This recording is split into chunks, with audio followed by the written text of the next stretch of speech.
કેવલ મારો પણ આ રાષ્ટ્રનો આદર્શ ગણી શકાય એવા કેજરીવાલ સાહેબને આજે રાજકોટમાં આવવા માટે હું હૃદયપૂર્વક એમનો આભાર માનું છું.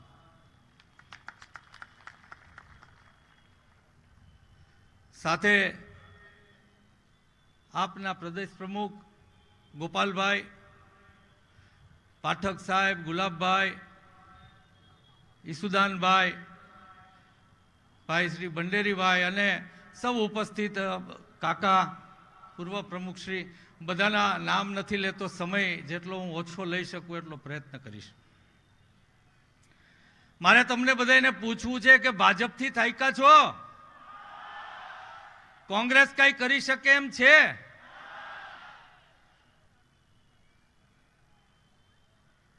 દિલ્હી અને પંજાબની જેમ ગુજરાતની અસ્મિતાને સ્થાપવી છે તો શું કરવાનું છે? 6 મહિના કમર કસી અને આ ભાજપનું રાજ અહીંયાથી પૂરું કરવાનું છે.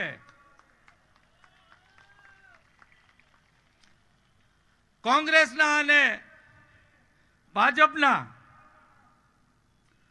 72 વર્ષમાં શાસનમાં રાજકારણ શબ્દને શરમનાક બનાવી નાખવામાં આવ્યો છે. રાજકારણી નામ પડે તો લોકોને ગમે નહીં કે રાજકારણી એવો શરમનાક શબ્દ કરી નાખવામાં આવ્યો છે. રાજકારણ એટલે શું? લોકો માટે જે સારું વિચારે અને રાજ કરતા હોય એને રાજકારણ કહેવાય. અને મને ગૌરવ છે કે આજે હું એવા સ્ટેજ ઉપરથી બોલી રહ્યો છું કે જ્યાં ખરા અર્થનું રાજકારણ, એક આમ આદમી માટેનું રાજકારણ આ આમ આદમી પાર્ટી કરી રહી છે. હું એ સ્ટેજ ઉપર ઊભો છું એનું મને ખૂબ આજે ગૌરવ છે. કાયમ તમે સાંભળશો ભાજપ કહેશે અમે કોંગ્રેસ કરતા સારા એટલે અમને મત આપો. કોંગ્રેસ કહેશે કે અમે ભાજપ કરતા સારા એટલે અમને મત આપો. આ એક આમ આદમી પાર્ટી એવી દેખાણી ને એટલે હું એમાં આવ્યો કે આમ આદમી પાર્ટી કેજરીવાલજી એવું કહે છે કે અમે લોકો માટે સારા છીએ એટલે અમને મત આપો.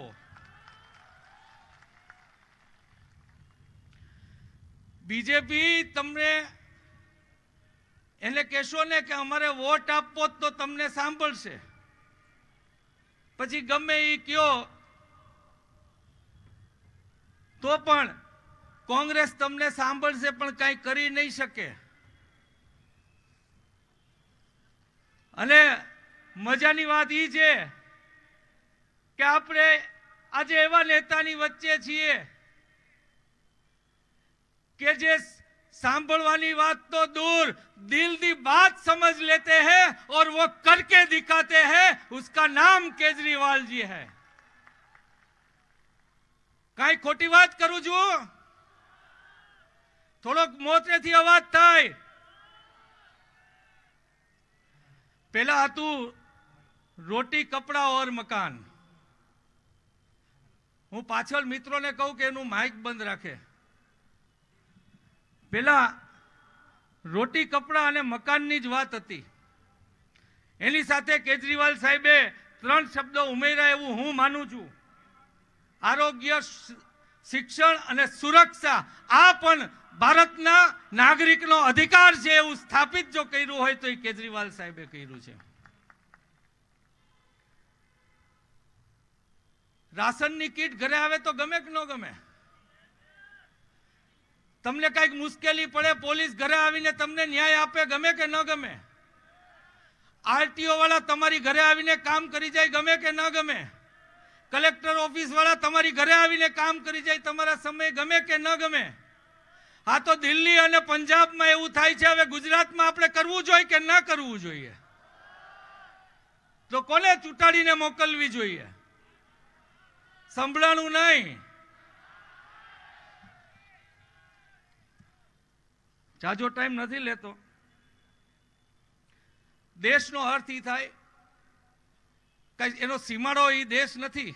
આ ધરતી પર્વત નદી એ દેશ નથી, પણ એ સીમાડાઓમાં રહેતા માનવી, પશુ અને પક્ષીઓ છે ને એનાથી દેશ બનતો હોય છે. અને એની સુખાકારી હોય ને એને દેશભક્તિ કહેવાય. આજે ભારતનો નાગરિક નારાજ છે તો આ ભાજપ વાળા કેવી રીતના કહી શકે કે એ રાષ્ટ્રવાદી છે? એક કટ્ટર રાષ્ટ્રવાદ ની સ્થાપન કરી હોય તો કેજરીવાલ સાહેબ છે, અને મને એનો ખૂબ ગૌરવ છે, અને એટલે હું આ પાર્ટીમાં જોડાણો છું.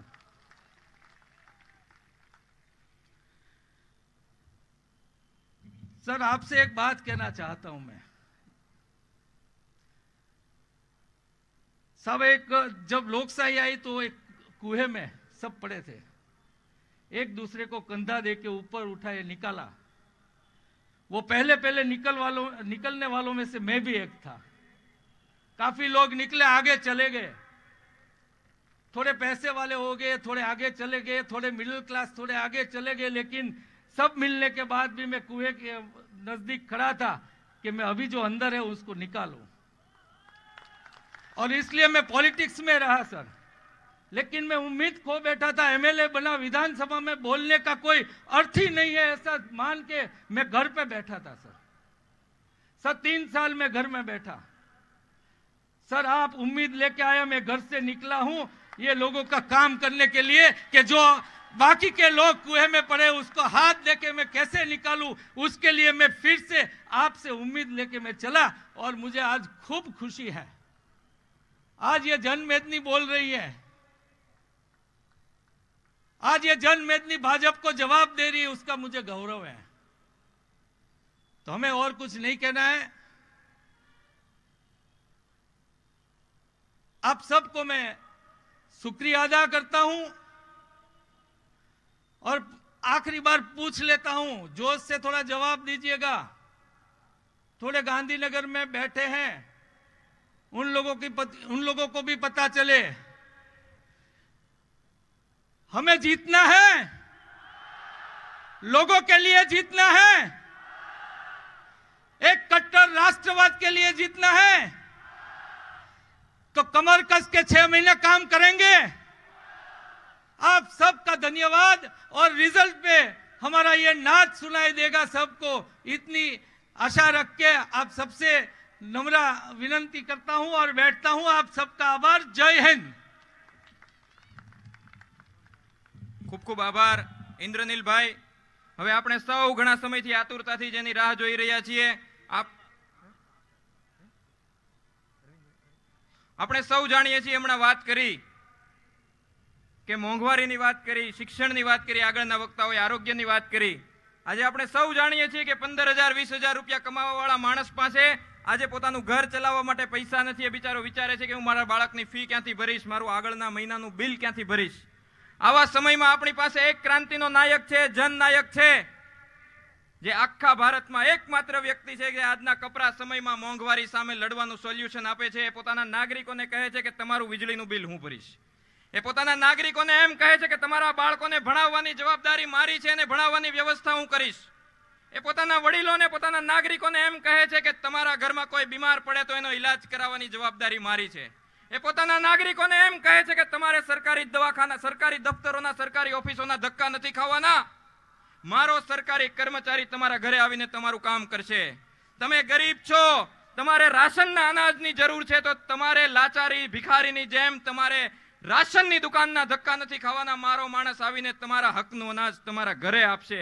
આ દેશને, આ ભારતને આજે આવી ક્રાંતિની જરૂર છે. અને ક્રાંતિના જનનાયક, આપણા સૌના રાષ્ટ્રીય આદર્શ દિલ્હીના મુખ્યમંત્રી એવા માનનીય શ્રી અરવિંદ કેજરીવાલજીને વિનંતી કરીશ કે આવીને આપણને આગળનું માર્ગદર્શન કરે. બોલો ભારત માતા કી.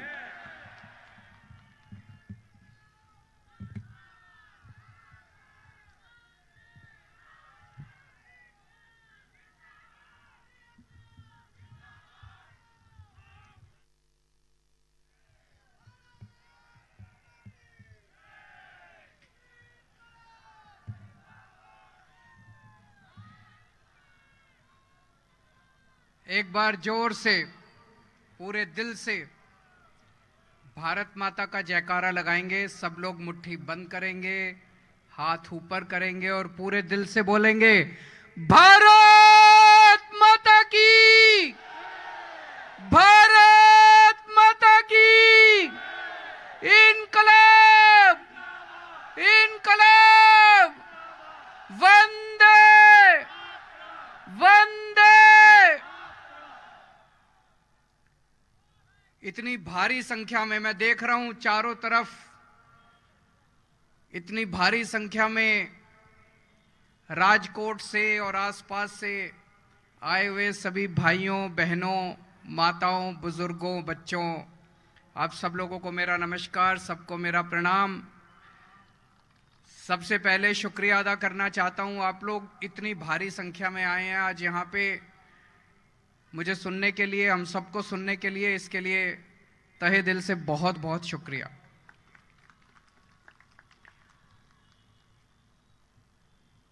आजकल गुजरात के गांव-गांव के अंदर,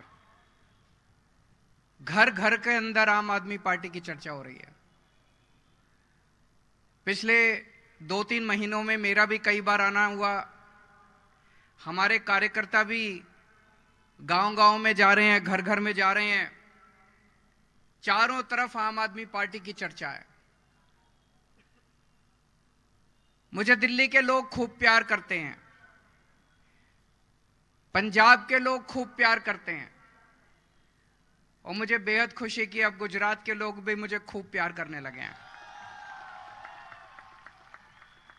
इस प्यार, इस विश्वास, इस सम्मान, इसके लिए मैं आपका बहुत बहुत आभारी हूं। मैं दिल्ली में रहता हूं, गुजरात के कई लोग मुझसे मिलने के लिए आते हैं। गुजरात में आता हूं, यहां भी ढेरों लोग मुझसे मिलने के लिए आते हैं, अपनी समस्याएं लेके आते हैं, गुजरात के बारे में चर्चा करते हैं। एक बूढ़ी अम्मा आई, आके मुझे धीरे से कान में बोलती है, बेटा अयोध्या के बारे में सुना है? मैंने कहा अयोध्या जानता हूं अम्मा, वही अयोध्या ना जहां पे श्री रामचंद्र जी का जन्म हुआ था? बोली हां वही अयोध्या। बोली बेटा गए हो वहां पे? मैंने कहा गया हूं, बहुत सुकून मिलता है, राम जन्मभूमि पे जाके बहुत सुकून मिलता है। बोली बेटा मैं बहुत गरीब हूं, गुजरात के एक कोने में एक गांव में रहती हूं, मेरा बड़ा मन है अयोध्या जाने का। मैंने कहा अम्मा आपको अयोध्या जरूर भेजेंगे, एसी ट्रेन से भेजेंगे, एसी होटल में ठहराएंगे, गुजरात के एक एक बुजुर्ग और एक एक माता को हम अयोध्या जी रामचंद्र जी के दर्शन कराएंगे। एक ही विनती है मां, मैंने कहा मां भगवान से प्रार्थना करो कि गुजरात में आम आदमी पार्टी की ईमानदार सरकार बने। मैंने उनको बताया दिल्ली के अंदर हमारी एक योजना है, मुख्यमंत्री तीर्थ यात्रा योजना। उस योजना में हम दिल्ली के बुजुर्गों को मुफ्त में तीर्थ यात्रा कराते हैं।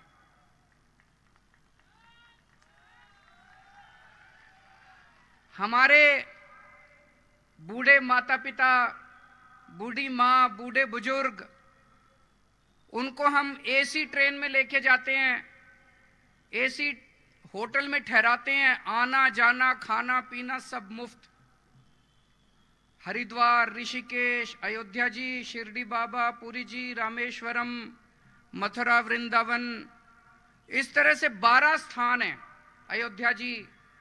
उन स्थानों पे हम तीर्थ यात्रा लेके जाते हैं।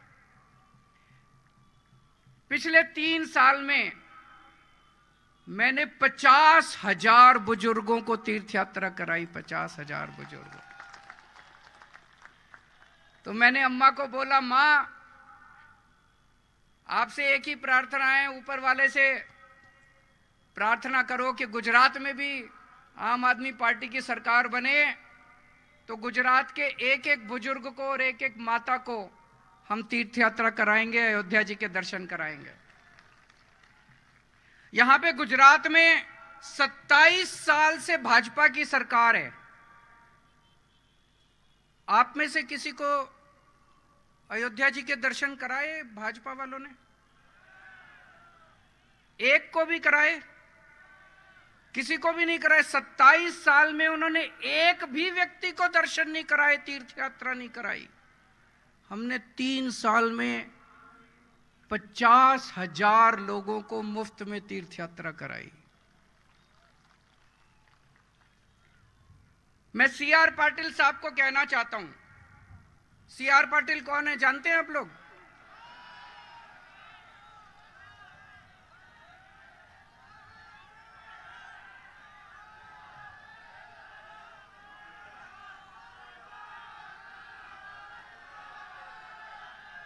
सीआर पाटिल गुजरात के भारतीय जनता पार्टी के अध्यक्ष हैं।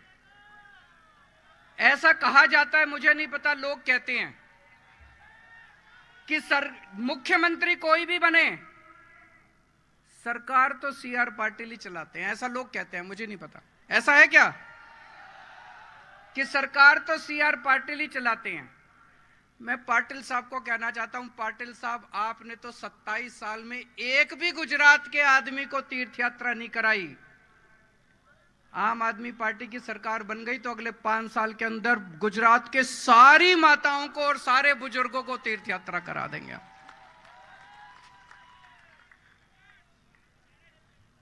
मुझे राजनीति करनी नहीं आती, मुझे काम करना आता है। एक और मेरे पास गुजरात के बहुत गरीब एक किसी कंपनी में चपरासी का काम करते हैं, एक व्यक्ति आए मेरे पास मिलने के लिए। उनका बेटा सरकारी स्कूल में पढ़ता है। बोले सर, गुजरात में सरकारी स्कूलों का बहुत बुरा हाल है। अब आप सरकार बनाइए गुजरात में, और जैसे आपने दिल्ली में सरकारी स्कूल अच्छे किए, ऐसे ही गुजरात के भी सरकारी स्कूल अच्छे कर दीजिए। मैंने कहा आपको पता है कि हमने दिल्ली में अच्छे किए सरकार? बोला सर हमने सोशल मीडिया पे देखा। आप में से कितने लोगों के बच्चे सरकारी स्कूल में पढ़ते हैं? हाथ खड़े करो। बहुत कम लोग। इसका मतलब बाकी सबके प्राइवेट स्कूलों में पढ़ते हैं। सरकारी स्कूलों का कैसा हाल है? अच्छे हैं कि खराब हैं? खराब हैं। मेरे को कई लोगों ने, मनीष सिसोदिया जी भी आए थे थोड़े दिन पहले, वो भी देख के गए। इतना बुरा हाल सरकारी स्कूलों का गुजरात में, इतना बुरा हाल। दीवारें टूटी पड़ी हैं, कमरों पे ताले लगे पड़े हैं, पढ़ाई के नाम पे 0 हैं, छत टूटी पड़ी है। इतना 27 साल के अंदर भारतीय जनता पार्टी स्कूल ठीक नहीं कर पाई। पहले दिल्ली में भी सरकारी स्कूलों का बहुत बुरा हाल था, इससे भी बुरा हाल था जो आज गुजरात के स्कूलों का है। 5 साल के अंदर दिल्ली के सरकारी स्कूलों को हमने शानदार बना दिया। 5 साल के अंदर दिल्ली के सरकारी स्कूलों को शानदार बना दिया। आपको लग रहा होगा केजरीवाल झूठ बोल रहा है, आपको लग रहा होगा अपनी तारीफ कर रहा है। इस साल दिल्ली के सरकारी स्कूलों के नतीजे 99.7% नतीजे आए हैं, 99.7%। प्राइवेट स्कूलों को पीछे छोड़ दिया। इस साल दिल्ली के प्राइवेट स्कूलों से 4 लाख बच्चों ने अपने नाम कटा के सरकारी स्कूलों में भर्ती कराया है। 4 लाख बच्चों ने, अमीरों के बच्चे अब सरकारी स्कूलों के अंदर एडमिशन ले रहे हैं। मुझे खुशी होती है। आज हमारे सरकारी स्कूलों में गरीबों के बच्चे जो पढ़ते थे, रिक्शे वाले का बच्चा, मजदूर का बच्चा, ड्राइवर का बच्चा, आज इंजीनियर बन रहे हैं, डॉक्टर बन रहे हैं। मैं आपको उदाहरण देता हूं। एक जैसे गौरव एक लड़का है, उसके पिताजी गत्ते के डिब्बे बनाने वाली फैक्ट्री में मजदूरी करते हैं। उसके पिताजी 12वीं पास है, उसकी माताजी 12वीं पास है। इस बार गौरव का आईआईटी का नाम सुना है आपने? आईआईटी देश का सबसे बड़ा इंजीनियरिंग का इंस्टीट्यूट होता है। इंजीनियरिंग सबसे बड़ा। मैं भी आईआईटी से पास हूं, मैंने आईआईटी से इंजीनियरिंग करी है। बड़ा मुश्किल होता है एडमिशन लेना आईआईटी में, बड़ी मेहनत करनी पड़ती है, बहुत इंटेलिजेंट बच्चों का होता है आईआईटी में एडमिशन। गौरव का एडमिशन आईआईटी धनबाद के अंदर हुआ है। एक और लड़का है सुधांशु, उसके पिताजी ड्राइवर हैं, 10,000 रुपए महीना कमाते हैं, बहुत गरीब बच्चा है, झुग्गियों में रहता है। उसका इस बार आईआईटी दिल्ली में इलेक्ट्रॉनिक्स इंजीनियरिंग के अंदर एडमिशन हुआ है। और ये 2 बच्चे नहीं है, 450 बच्चों का 450 बच्चों का आईआईटी के अंदर एडमिशन हुआ है इस बार हमारे सरकारी स्कूलों से। मुझे बड़ी खुशी होती है। मैं ये पूछना चाहता हूं कि अगर हमने 5 साल के अंदर दिल्ली के सरकारी स्कूलों का इतना शानदार इंतजाम कर दिया, 5 साल के अंदर अगर गरीबों के बच्चों को हमने भविष्य दिया है, तो 27 साल के अंदर भारतीय जनता पार्टी ने गुजरात के स्कूलों को ठीक क्यों नहीं किया? 27 साल के अंदर भारतीय जनता पार्टी ने गुजरात के सरकारी स्कूलों को ठीक क्यों नहीं किया?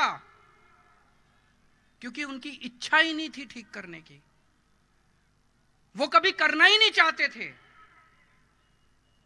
भारतीय जनता पार्टी कभी स्कूल ठीक नहीं करना चाहती थी, वो कभी सत्ता में स्कूल ठीक करने के लिए नहीं आए, वो केवल लूटने के लिए आए थे। 27 साल से गुजरात को लूट रहे हैं, 27 साल से गुजरात को लूट रहे हैं, वो केवल और केवल लूटने के लिए आते हैं।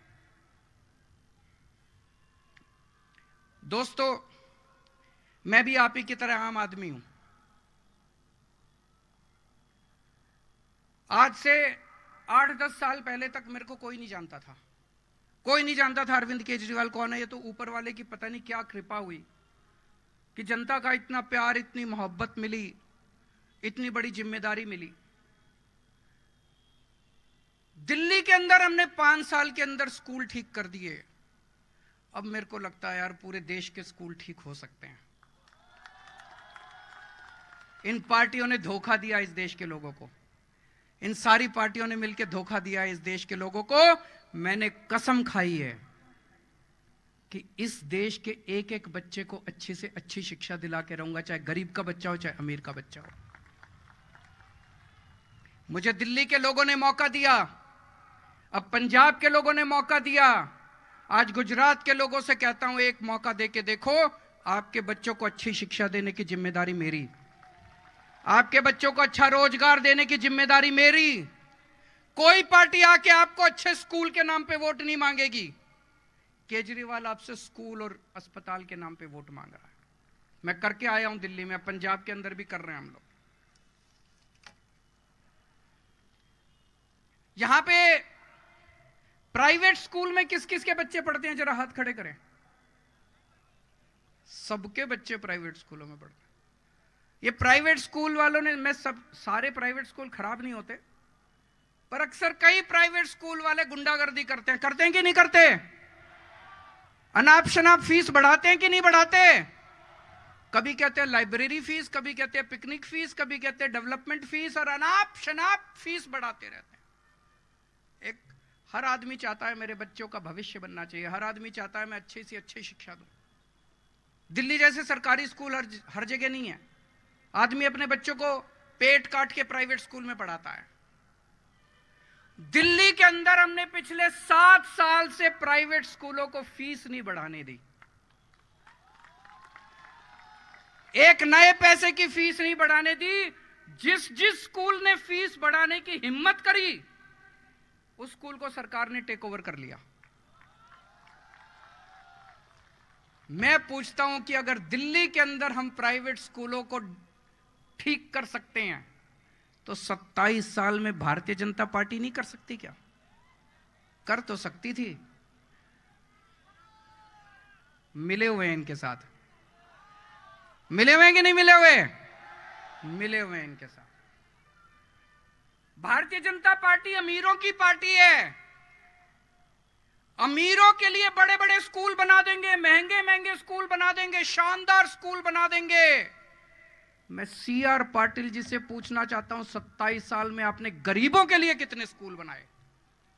मैं CR पाटिल जी से पूछना चाहता हूं, अपने आम आदमी और मिडिल क्लास वालों के लिए कितने स्कूल बनाए? स्कूल बंद करते जा रहे हैं, गरीबों के स्कूल बंद करते जा रहे हैं। कितने स्कूल बंद कर दिए इन्होंने? 6,000 स्कूल बंद कर दिए इन लोगों ने पिछले कुछ दिनों में। गरीबों के स्कूल बंद करते जा रहे हो, अमीरों के स्कूल खुलते जा रहे हैं। अभी मैं देख रहा था, CR पाटिल जी कह रहे थे केजरीवाल ठग है। सुना आपने? एक भाषण में के बोले एक दिल्ली से महाठग आता है, केजरीवाल ठग है। मैं आपसे पूछना चाहता हूं, मैं ठग हूं? मैं आपसे पूछना चाहता हूं कि कोई ठग सरकारी स्कूल ठीक करता है? कोई ठग बच्चों की शिक्षा की बात करता है? कोई ठग लोगों के अस्पताल की बात करता है? कोई ठग लोगों को अच्छी शिक्षा देने की बात? मैं आपको ठग नजर आता हूं?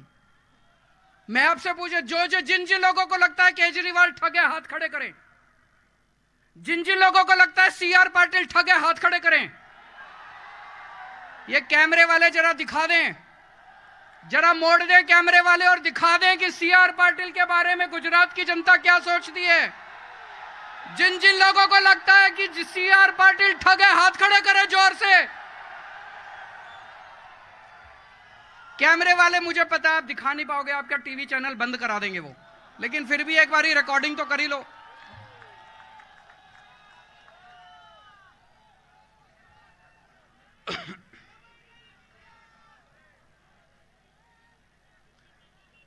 CR पाटिल जी कहते हैं केजरीवाल आतंकवादी है।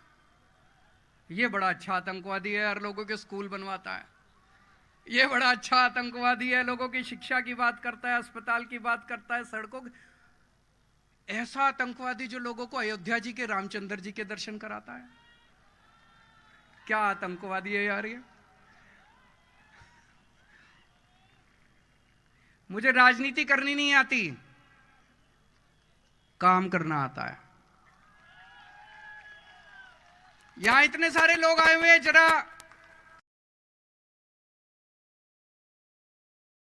हाथ खड़े कर दें। मेरे को एक और आदमी मिला, बोला जी एक बिजली का, मैं एक छोटे से घर में रहता हूं, एक ट्यूबलाइट, एक बल्ब, एक पंखा, एक आज छोटी छोटी, बोला 4,000 रुपए महीने का बिल आता है मेरा। 4,000 रुपए। आपको पता है दिल्ली में बिजली फ्री मिलती है? किस किस को पता है कि दिल्ली में बिजली फ्री मिलती है? बिजली फ्री चाहिए कि नहीं चाहिए? किस किस को चाहिए बिजली फ्री? ये बिजली फ्री नहीं देंगे आपको। क्यों नहीं देंगे? सारे पैसे खा जाते हैं। बिजली फ्री देने वाली सरकार चाहिए कि पैसे खाने वाली सरकार चाहिए? फ्री देने वाली सरकार चाहिए तो आम आदमी पार्टी को लेके आओ। आम आदमी पार्टी को लेके आओ, 24 घंटे बिजली देंगे, फ्री बिजली देंगे। ये आपको कभी फ्री बिजली नहीं देंगे। आजकल महंगाई इतनी ज्यादा हो गई, घर में कोई बीमार हो जाए, भगवान ना करे किसी के घर में कोई बीमार हो, भगवान सबको सुखी रखे, स्वस्थ रखे, लेकिन अगर घर में कोई बीमार हो जाए, थोड़ी सी बड़ी बीमारी हो जाए, कैंसर हो जाए, हार्ट अटैक हो जाए, ब्रेन स्ट्रोक हो जाए, इतना महंगा इलाज हो गया, इतना महंगा इलाज हो गया, जमीन बिक जाती है, जायदाद बिक जाती है, जेवर बिक जाते हैं, सारी जमा पूंजी सब बिक जाती है, आदमी बर्बाद हो जाता है। और कई लोगों को तो आत्महत्या करनी पड़ती है।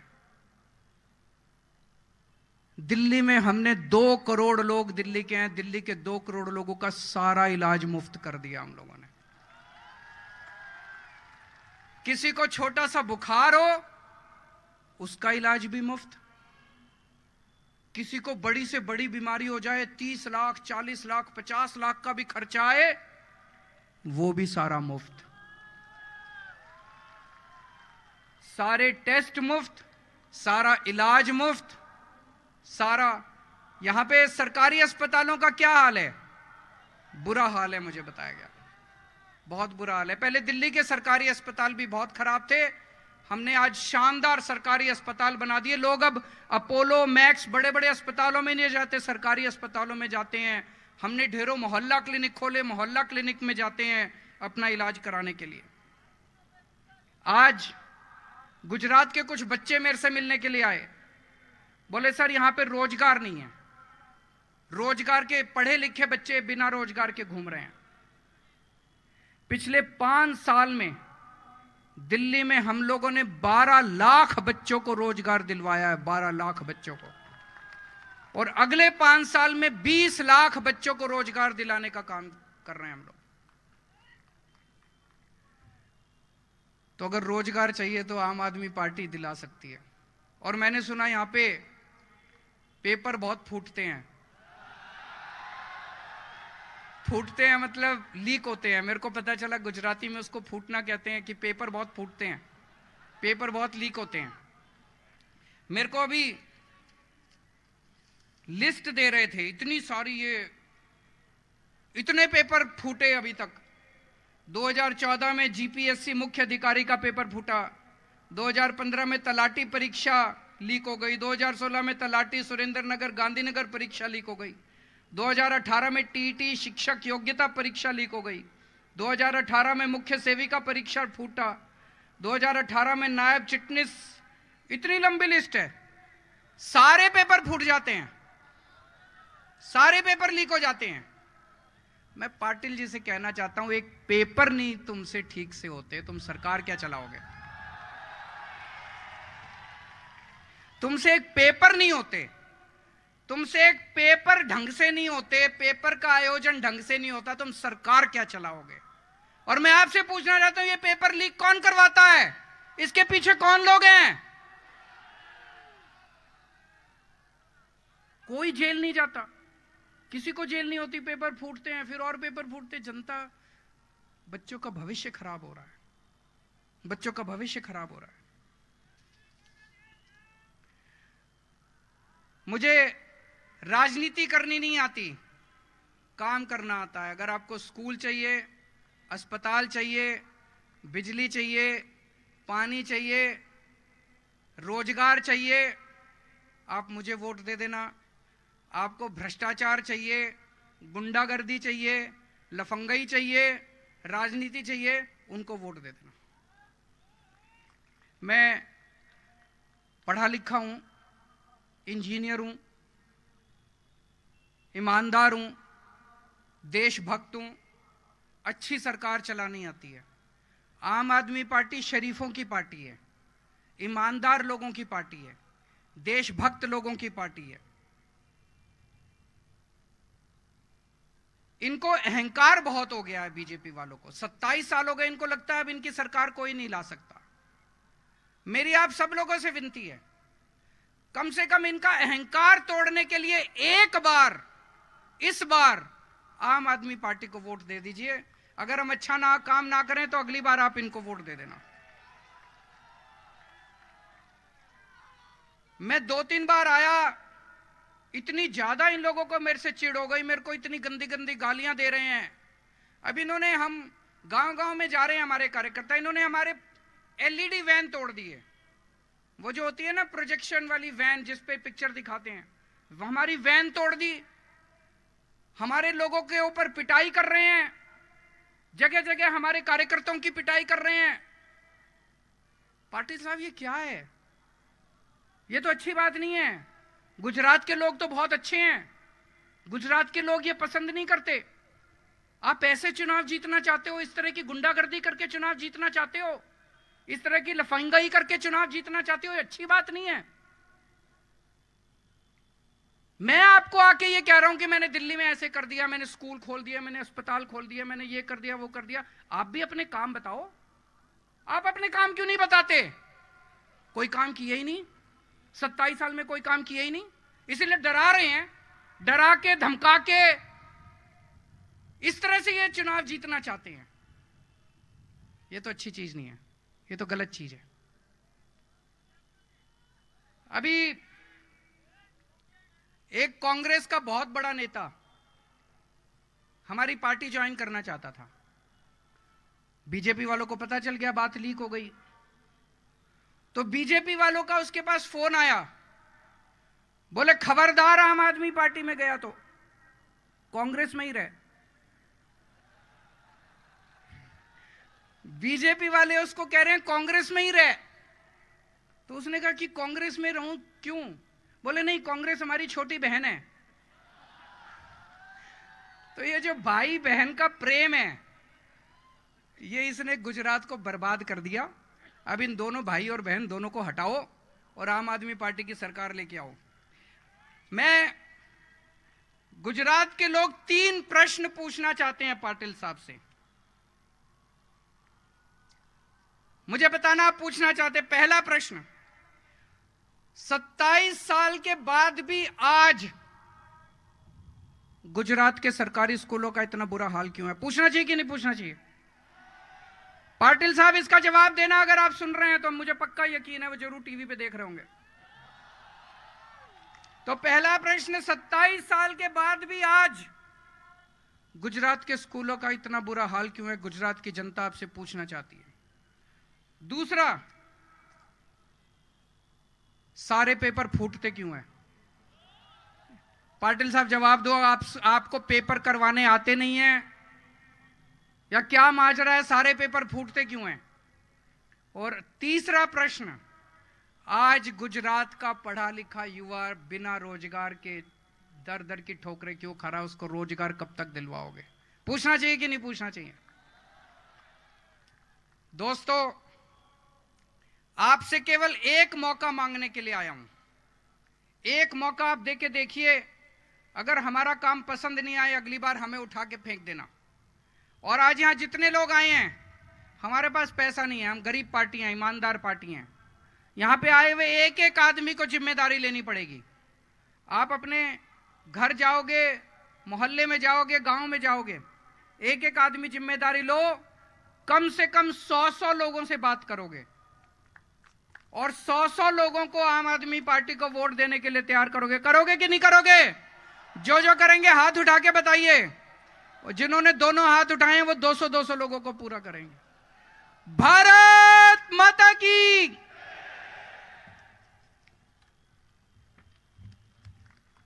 ખૂબ ખૂબ આભાર સર। એક વાત કરી એક મોકાની। આપણે સૌ જાણીએ છીએ કે કોંગ્રેસ સત્તાની દૃષ્ટિએ વાત કરીએ તો ભૂતકાળ હતી, ભૂતકાળ છે। ભાજપ અત્યારે વર્તમાન સત્તામાં છે, પણ આવતીકાલ કોની છે? સરસ। તો એની સાથે એક નારો આપણે સૌ બોલવાનો છે અને સરને આપણે વિદાય આપવાની છે। હું નારો બોલીશ, તમે લગભગ પૂરો કરી લેશો। દેશની આવતીકાલને મોકો, દેશની આવતીકાલને મોકો, ભ્રષ્ટાચારના કાળને મોકો, એક મોકો, એક મોકો, એક મોકો। भारत माता की। रंग दे बसंती चोला, मेरा रंग दे बसंती चोला।